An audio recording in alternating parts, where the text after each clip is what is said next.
For 143 years, this manuscript was considered too dangerous even for occultists.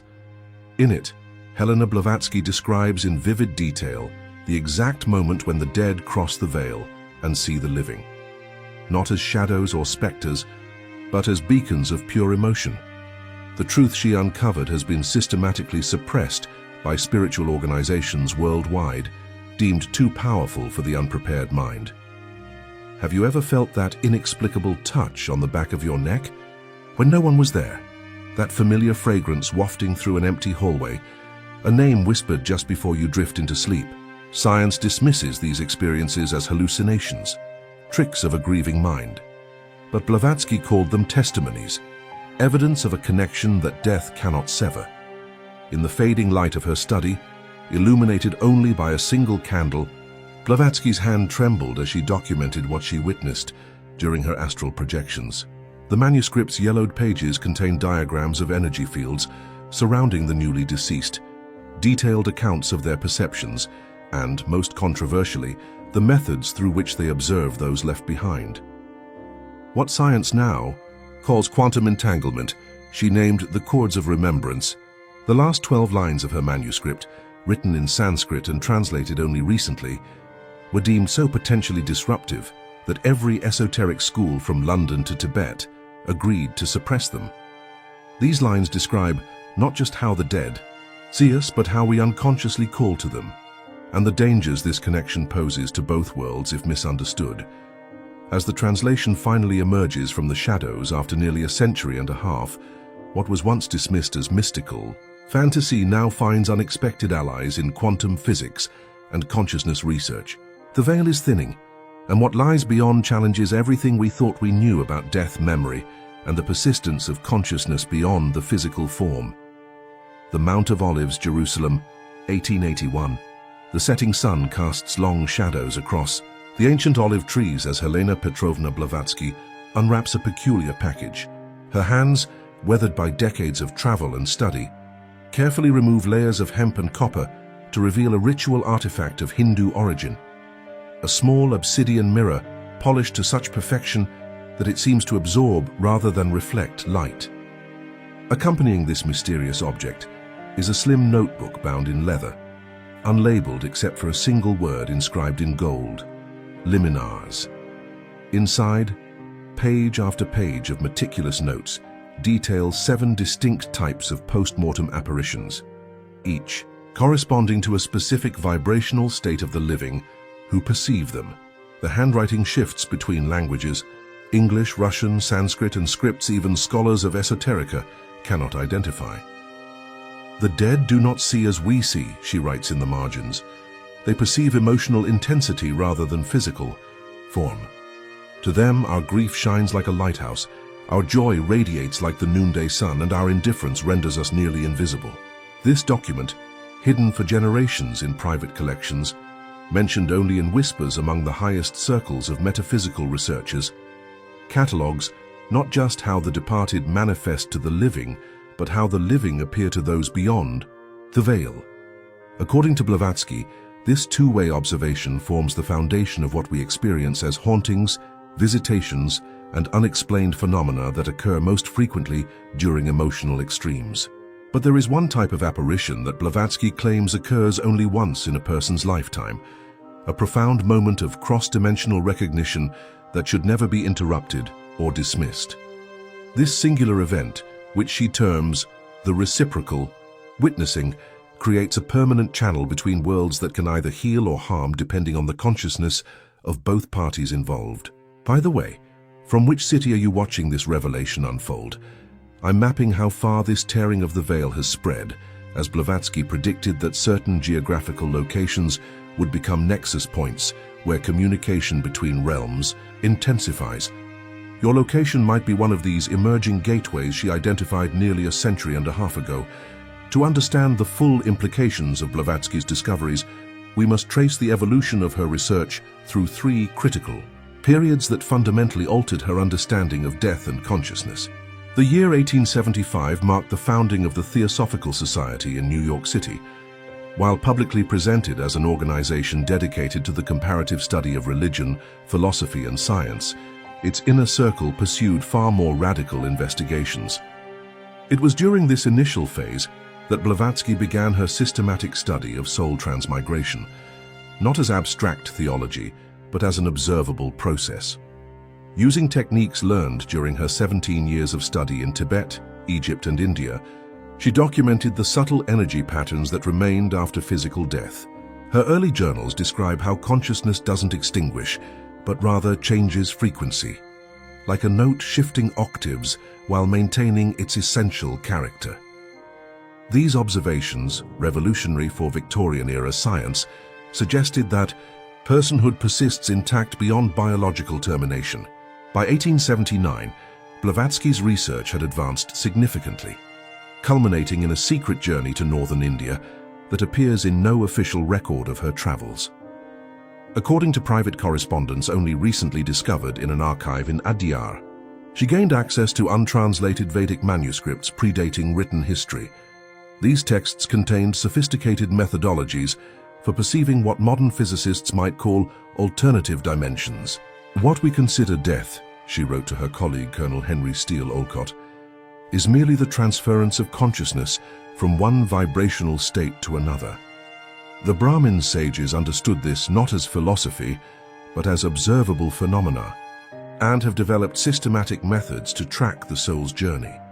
It was during this period that Blavatsky first documented what she called the architecture of the afterlife, not as a place, but as a state of perception governed by specific laws. Her diagrams from this time show concentric rings of energy surrounding the human form, each corresponding to different levels of awareness that activate sequentially after physical death.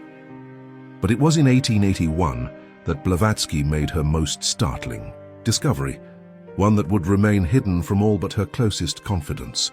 In a series of experiments conducted in multiple countries, she documented what she termed the veil of reverse vision, the mechanism by which the deceased perceive the living not as physical bodies, but as emanations of emotional energy. "The dead see not our forms but our feelings," she wrote in a letter so controversial that its recipient burned it after reading, though not before transcribing key passages in a coded journal. To them, grief appears as a deep blue flame, love as a golden radiance, and anger as jagged red lightning. They are drawn to these emotional beacons, especially when directed toward them, which explains why intense longing often precedes visitation experiences. This realization fundamentally transformed Blavatsky's understanding of post-mortem consciousness. What had begun as theoretical research into soul survival became a documented mapping of interdimensional communication, one that suggested the barrier between worlds was far more permeable than previously believed. The implications were profound. If the dead could observe the living through emotional resonance, then the conventional understanding of death as separation was fundamentally flawed. Instead, Blavatsky proposed a model of continued relationship across dimensional boundaries, one governed by laws of consciousness rather than physical proximity. What happened next would push her research into territory so controversial that even the Theosophical Society's inner circle advised caution. Following coordinates found in the ancient manuscripts, Blavatsky traveled to a location that appears on no official maps, a remote monastery nestled in the Himalayan mountains where the boundary between worlds was said to be exceptionally thin. What she experienced there, documented in a journal written in a cipher that took decades to decode, was not merely theoretical observation, but direct contact with what she described as consciousnesses no longer bound by physical form. This wasn't spiritualism as practiced in Victorian parlors, but a systematic methodology for interdimensional communication developed over thousands of years. "I have seen them seeing us," she wrote in a passage that vibrates with both wonder and alarm. "And what they see is not our bodies or our words, but the luminous architecture of our emotions. When we think of them with love, we shine like beacons across the dimensional divide. When we forget, we fade from their perception like stars obscured by clouds." This revelation, that the dead remain connected to the living through bonds of emotion rather than physical proximity, shattered conventional understanding of death as an ending. Instead, It suggested an ongoing relationship between worlds, one in which consciousness continues to evolve and interact across what we perceive as the ultimate boundary. As Blavatsky's research progressed, she began documenting case studies that validated her theoretical framework, instances where the boundary between worlds thinned enough for mutual perception. The cases remain in private collections, protected from public scrutiny, not out of secrecy, but out of respect for the profound vulnerability they reveal. What she discovered during this period would remain largely hidden for nearly a century and a half, until now as science begins to catch up with what this remarkable woman perceived through methods both ancient and, in their own way, rigorous. The veil is thinning, and what lies beyond it challenges everything we thought we knew about death, consciousness, and the enduring bonds that connect us across the ultimate threshold. The first evidence supporting Blavatsky's claims about the dead observing the living comes from what medical professionals would typically dismiss as impossible. In a hospital intensive care unit in Boston, Dr. James Harrington experienced something that defied his scientific training and rational mind. As he performed routine checks on a comatose patient at 2:17 a.m., he felt an unmistakable cold touch on his shoulder. Turning to find no one there, he simultaneously detected the distinctive scent of lilacs, his wife's favorite flower, his wife who had passed away exactly 4 years earlier. It wasn't like the vague feeling of being watched. Dr. Harrington later reported in a medical journal that initially rejected his account. It was a tactile sensation, 5 distinct pressure points like fingers, and the scent was so specific, not just lilacs, but the particular French lilac perfume Catherine wore on special occasions. What makes this case remarkable isn't just the doctor's impeccable reputation or his previous skepticism regarding paranormal phenomena. It's the medical documentation that accompanied the experience. Harrington was wearing an experimental EEG cap as part of a sleep deprivation study. Among medical staff, the readings showed a sudden surge in theta wave activity, brain waves associated with deep meditation and visionary states, precisely at the moment he reported the touch. When love remains intense, Blavatsky wrote in her forbidden manuscript, the veil between worlds becomes permeable for brief moments. The emotional signature creates a bridge that allows consciousness to move between dimensions. She described these connections as quantum entanglements of the soul, maintaining their connection regardless of apparent distance, even the ultimate distance of death. What makes Harrington's experience even more compelling is what the hospital equipment recorded.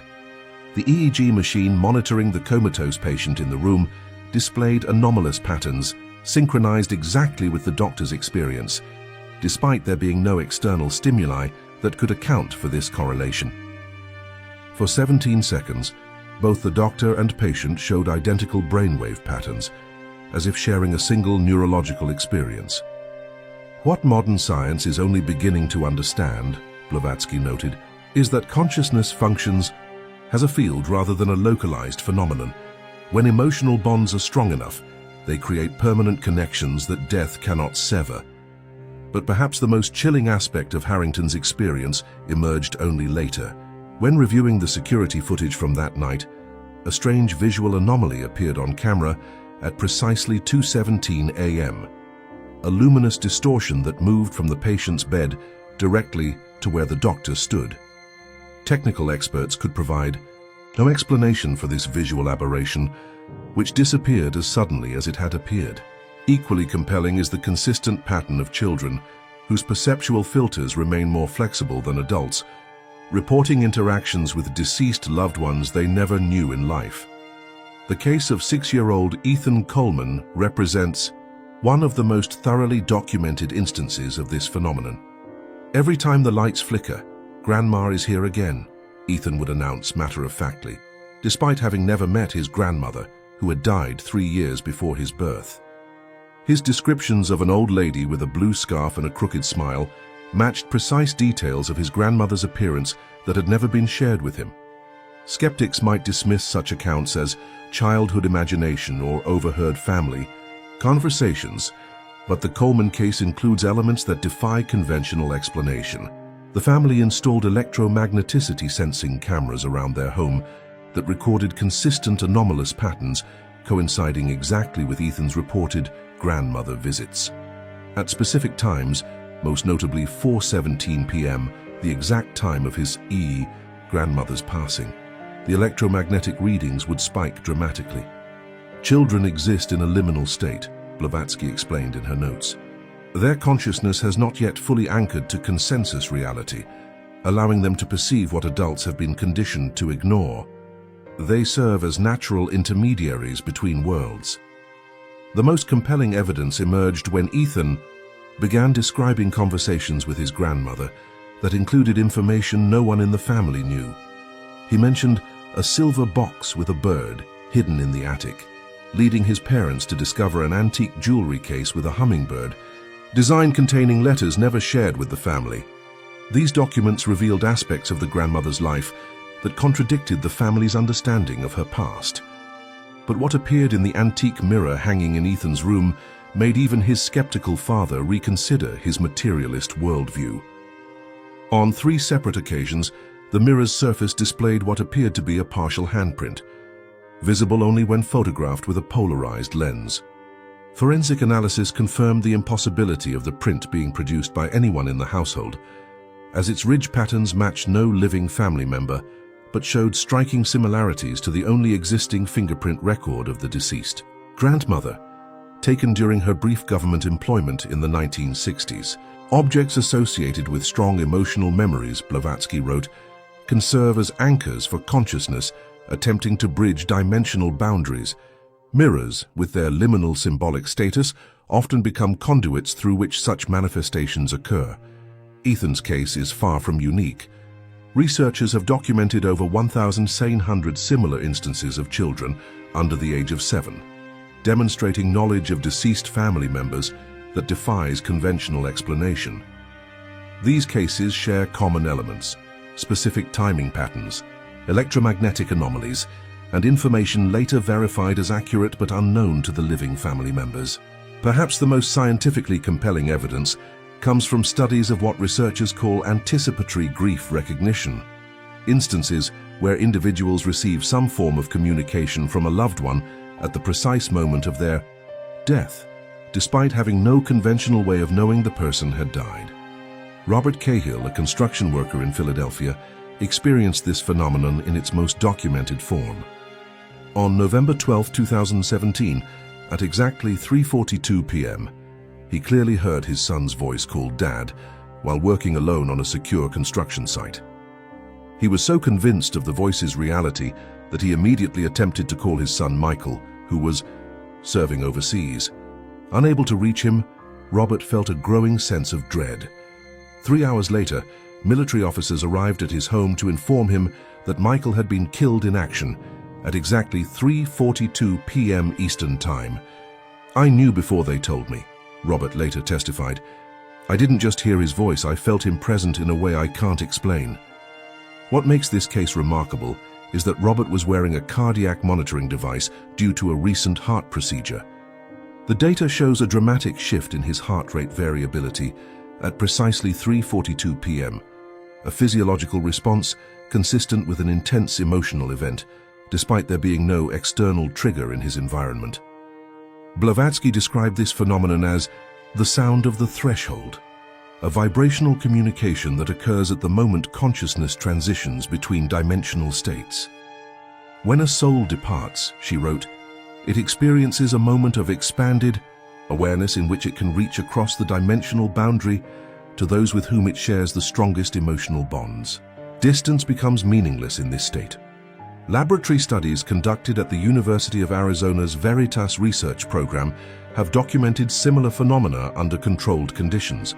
Researchers worked with 14 volunteers who had recently lost loved ones, placing them in electromagnetically shielded rooms with sophisticated audio recording equipment.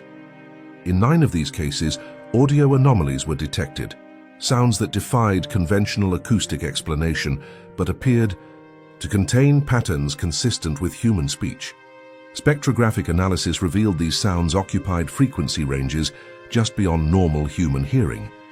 But when digitally shifted into audible range, several appeared to contain names or short phrases. Dr. Elena Kuznetsov, the neuroacoustician, who analyzed these recordings, noted, "These are not random sounds. They display linguistic patterns consistent with human speech, but occur at frequencies that should not be physically possible to generate within the controlled environment."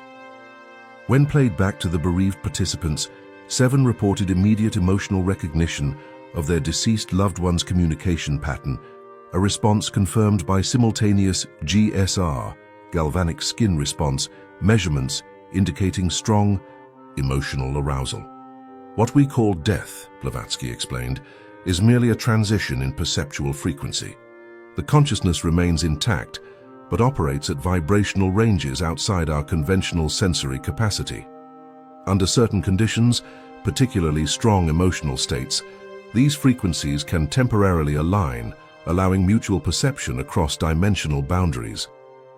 These 3 lines of evidence, medical documentation of impossible encounters, children's verified knowledge of unknown deceased relatives, and measurable physiological responses to apparent cross-dimensional communication, provide compelling support for Blavatsky's once dismissed claims, but they merely set the stage for her most profound revelation about the nature of death and consciousness. According to Blavatsky's most controversial writings, the portions kept hidden for nearly a century and a half, the dead do indeed observe the living, but not in the way popular culture imagines. They do not watch our daily activities or hover constantly nearby. Their perception of us is fundamentally different from our material understanding of observation. "The deceased do not see physical forms," she wrote in the previously suppressed final section of her manuscript. "They perceive emotional intensity and quality. To them, the physical world appears as patterns of light and vibration, with particularly bright nodes where strong emotions are experienced." This explains why reports of contact with the deceased typically occur during moments of extreme emotional states, intense grief, unexpected joy, or profound life transitions. These emotional peaks create what Blavatsky called vibrational alignment that temporarily allows consciousness to bridge dimensional boundaries. She identified 3 distinct states of spiritual perception that the deceased experience in relation to the living. The first state, which she termed lumen, occurs immediately after physical death. In this state, the consciousness remains closely connected to physical reality, but perceives it primarily through emotional bonds. During this phase, which typically lasts from several days to a few months, the deceased can observe those with whom they shared strong emotional connections, with remarkable clarity. They see not bodies, but the luminous architecture of feelings, Blavatsky explained. A grieving spouse appears to them as an intense blue flame. A child's love manifests as golden radiance. Unresolved anger shows as jagged red energy. This emotional landscape is more real to them than physical forms ever were. The second state, echo, represents a deepening transition where the deceased's awareness expands beyond immediate emotional connections to encompass broader patterns of consciousness. In this phase, they no longer perceive individual emotions as distinctly, but experience them as complex harmonies, what Blavatsky described as the music of the soul. During this phase, which can last years or decades depending on the individual's spiritual development, the deceased maintain awareness of their loved ones but in a more abstracted form. The third and final state, presence, represents the most evolved form of post-mortem consciousness. In this state, the deceased have integrated their individual awareness into what Blavatsky called the universal consciousness field. They maintain their distinct identity, but exist in a state of expanded awareness that encompasses multiple dimensions simultaneously. From this state, they can, in rare moments of perfect vibrational alignment, manifest perceptible influence in the physical world. Only those who reach this third state can, even momentarily, touch the world of the living in ways that register to physical senses, Blavatsky wrote. A touch felt, a voice heard, a fragrance detected. These require mastery of consciousness that transcends dimensional boundaries. This revelation fundamentally transforms our understanding of death not as an ending, but as an evolution of perception. The deceased do not leave us, they simply perceive us differently. And in moments of heightened emotional intensity, we create bridges that allow mutual recognition across the dimensional divide. But Blavatsky issued a serious warning about these connections. Certain types of emotional fixation can create what might be called spiritual anchors, she cautioned. When the living remain in states of unresolved grief or obsessive remembrance, they can inadvertently bind the deceased consciousness to the physical plane, preventing its natural evolution. This creates what she called fixed presences, consciousness, that remains partially tethered to physical reality due to emotional bindings from the living. These presences can manifest as persistent hauntings, recurring phenomena, or in extreme cases, disturbances in the energetic field of specific locations that can affect the physical and emotional well-being of the living. Grief is natural and necessary, Blavatsky acknowledged, but when it calcifies into permanent attachment, it creates harmonic disruptions that affect both the living and the deceased. The healthiest relationship across the veil allows for recognition without attachment, love without binding. If the dead truly observe us through our emotional states rather than our physical activities, this has profound implications for how we understand relationships that transcend physical death. It suggests that our internal emotional landscape, not our external actions, forms the primary channel of communication across dimensional boundaries. Imagine the comfort this brings. A mother who lost her child can silently communicate through the purity of her love without needing mediums or elaborate rituals.